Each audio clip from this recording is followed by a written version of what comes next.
Thinking ఆలోచన మానవుణ్ణి ప్రపంచములో ఇంత గొప్ప స్థాయిలో నిలిపినది అతని యొక్క ఆలోచనలే. ఆలోచన లేని మనిషి అంటూ ఉండడు. ఏ పని చేయడానికైనా వ్యక్తి ఆలోచనలు ప్రధానము.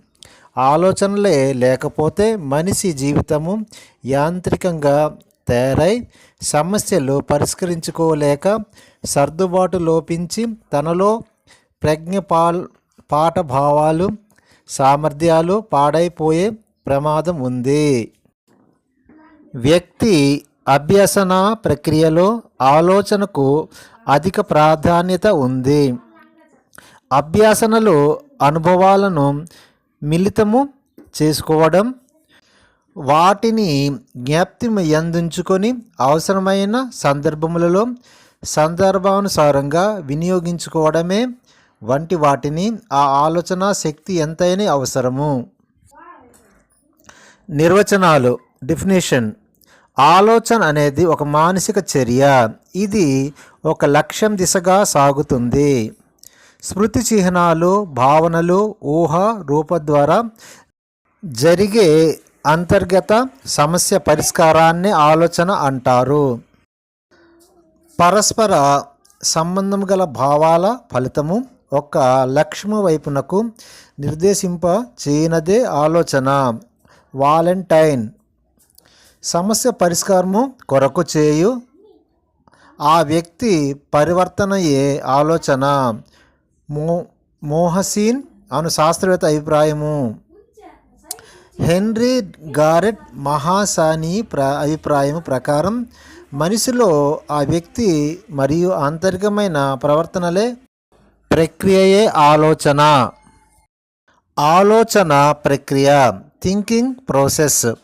ఆలోచన అనేది అనేక ప్రతికలతో కూడుకుని ఉంటుంది. అందులో ప్రధానమైనవి భావనలు, గుర్తులు, చిహ్నాలు, ఊహారూపాలు మరియు గత అనుభవాలు. మరియు ఆలోచిస్తున్నప్పుడు గత అనుభవాలు ప్రస్తుత ప్రతిస్పందనతో ఏదో ఒక రకమైన బంధితమైన ఉంటుంది. అంటే గతంలో ఏర్పడినప్పుడు భావాలు లేదా రూపాలు ప్రభావం అప్పుడు జరిగే అంశాల్లో ఏర్పడే ఖాళీ అను పూరించడానికి ఒక మధ్య పరివర్తనము జరుగుతుంది. ఇదే ఆలోచన ప్రక్రియ. ఆలోచన లక్షణాలు.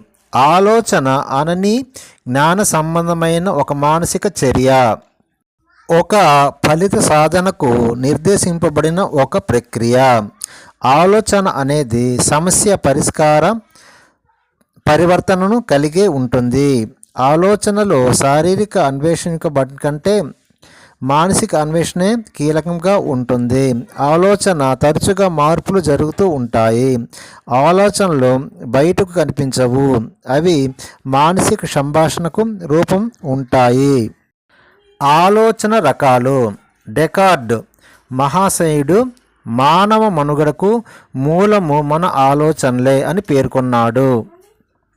అంటే సమాజ ఉన్నతి ప్రధానంగా వ్యక్తికి మధ్య ఏర్పడే ఆలోచన ప్రభావమే. కొన్ని ఆలోచనల ప్రపంచ శాంతికి,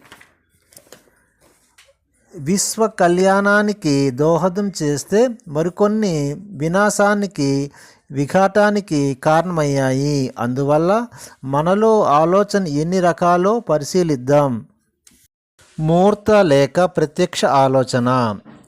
ఇది చాలా సులువైన ఆలోచన పద్ధతి. ఒక విషయాన్ని జ్ఞానేంద్రియాల ద్వారా గ్రహిస్తూ ప్రత్యక్షంగా దానిని గుర్తించి ఆలోచించడాన్ని మూర్త లేక ప్రత్యక్ష ఆలోచన అంటారు. ఇది అంశాలను నేరుగా చూడడం ద్వారా ఏర్పడుతుంది. ఉదాహరణకు పెన్ను, పుస్తకము, చెట్టు, చిన్నపిల్లలు ఈ రకమైన ఆలోచనలు చేస్తారు. అమూర్త లేక భావాత్మక ఆలోచన. ఇది క్లిష్టమైన ఆలోచన విధానం. నిరాకారమైన విషయాలను గుర్తించి ఆలోచించడాన్నే అమూర్త లేక భావాత్మక ఆలోచన అంటారు.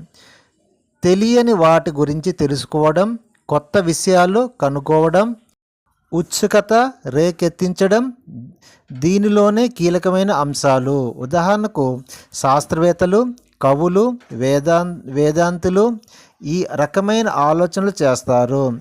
యవ్వన దశ నుండి ఈ ఆలోచనలు ప్రారంభమవుతాయి.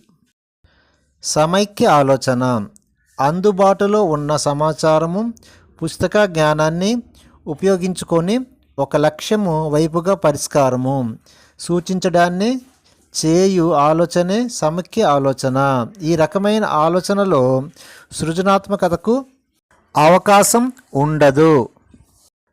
ప్రజ్ఞ పరీక్షలలో సమైక్య ఆలోచన శక్తిగల వారు ఎక్కువ స్కోరును సాధిస్తారు.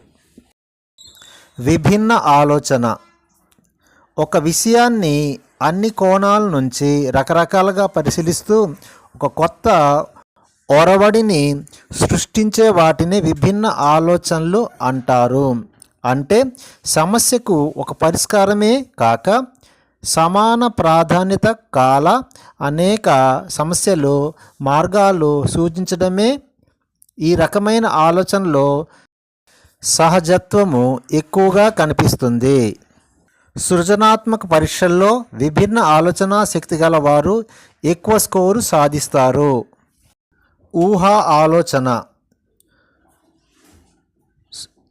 స్మృతి పదములో ఉన్న స్మృతిలో చిహ్నాలు ప్రతిరూపాల ద్వారా ఊహిస్తూ చేయు ఆలోచనలే ఊహా ఆలోచనలు అంటారు. ఉదాహరణకు జనాభా పెరుగుదల వల్ల 2025 సంవత్సరం నాటికి భారతదేశంలో స్థితిగతులు. సంపర్క ఆలోచన రెండు విషయాలు లేదా అంశాలు కలిసి ఉన్నప్పుడు ఒకదానిని గురించి ఆలోచిస్తున్నప్పుడు రెండవది కూడా గుర్తుకు వస్తుంటే దానిని సంపర్క ఆలోచన అంటారు. ఉదాహరణకు పెళ్ళి అన్న అంశము గూర్చి ఆలోచిస్తున్నప్పుడు అప్రయత్నంగా విందు భోజనము, పెళ్లి పందిరి, బంధువులు మొదలైన వారి గుర్తుకు రావడం. సంపర్క ఆలోచన మంచి అభ్యాసానికి చాలా ప్రాధాన్యమైనది. నిర్దేశిత ఆలోచన మనలో ఆలోచన విధానాన్ని ఉపయోగించి ఊహించిన రీతిలో ఫలితాలు పొందుతూ ఉంటాము. ఈ ఆలోచన కొత్త విషయాలను కనుక్కోవడానికి ఉపయోగపడతాయి. పై పేర్కొన్న మూర్త, అమూర్త, సమైక్య, విభిన్న, తార్కిక ఆలోచనలని నిర్దేశిత ఆలోచనలే. వీటిలో ఎక్కువగా సృజనాత్మకత ఎక్కువగా కనిపిస్తుంది కాబట్టి దీన్నే సృజనాత్మక ఆలోచన అని కూడా పిలువవచ్చు. అనిర్దేశిత ఆలోచన నిర్దేశిత ఆలోచనకు భిన్నంగా లక్ష్య సాధన లేకుండా చేసే ఆలోచనలే అనిర్దేశ ఆలోచన అంటారు. స్వర కల్పనకు చేయడం, పగటి కలలు కనడం, ఊహల్లో విహరిస్తూ జీవితంలో ఎదురయ్యే సమస్యలను పరిష్కరించుకోలేక పిచ్చి పిచ్చిగా చేయు ఆలోచనే అనిర్దేశ ఆలోచన.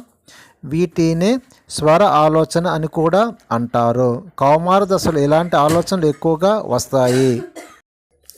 ఆలోచనకు తోడ్పడు కారకాలు ఆలోచన ప్రక్రియ అనేక రకాల కారకాలు తోడ్పడతాయి. అందులో ప్రధానమైనవి ప్రత్యక్షానుభూతి జ్ఞానేంద్రియాల ద్వారా వచ్చే సంవేదనలను గ్రహించినప్పుడు కలిగే మానసిక అనుభూతి ఆలోచనలను స్పష్టిస్తుంది.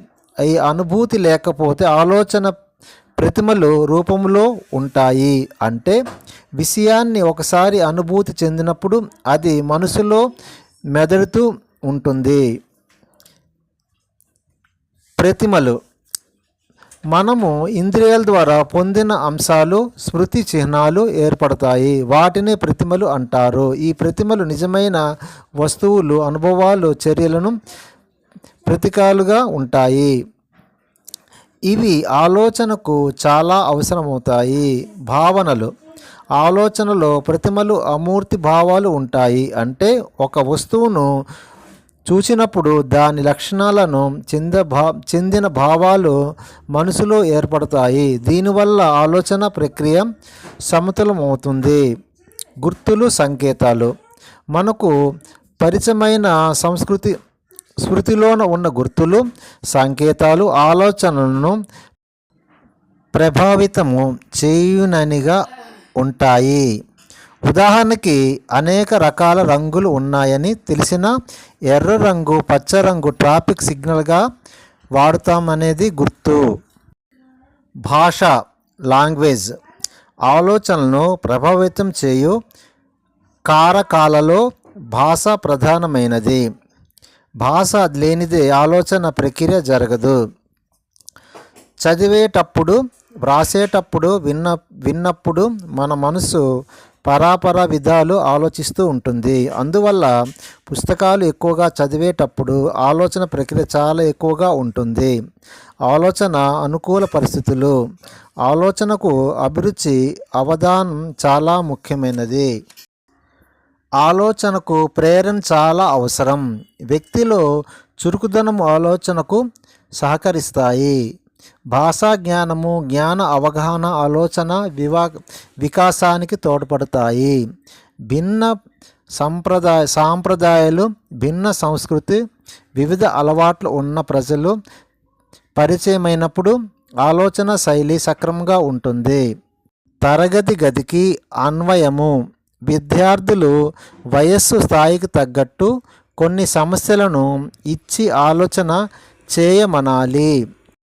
పాఠ్యాంశంలోని భావాలను నిత్య జీవితంలో ఎట్లు వినియోగించుకోవచ్చో ఆలోచించే చేయాలి. విద్యార్థులు ఆలోచనలు చర్చించే దానిని అవకాశం ఇవ్వాలి. అలాగే భావ ప్రకటనలో స్వేచ్ఛను ఇచ్చి ప్రోత్సహించాలి. విభిన్న ఆలోచనలు చేయడానికి కల్పనలు, ఊహలు తానివ్వాలి. హేతుబద్ధమైన ఆలోచనలు విద్యార్థిని ప్రోత్సహించాలి.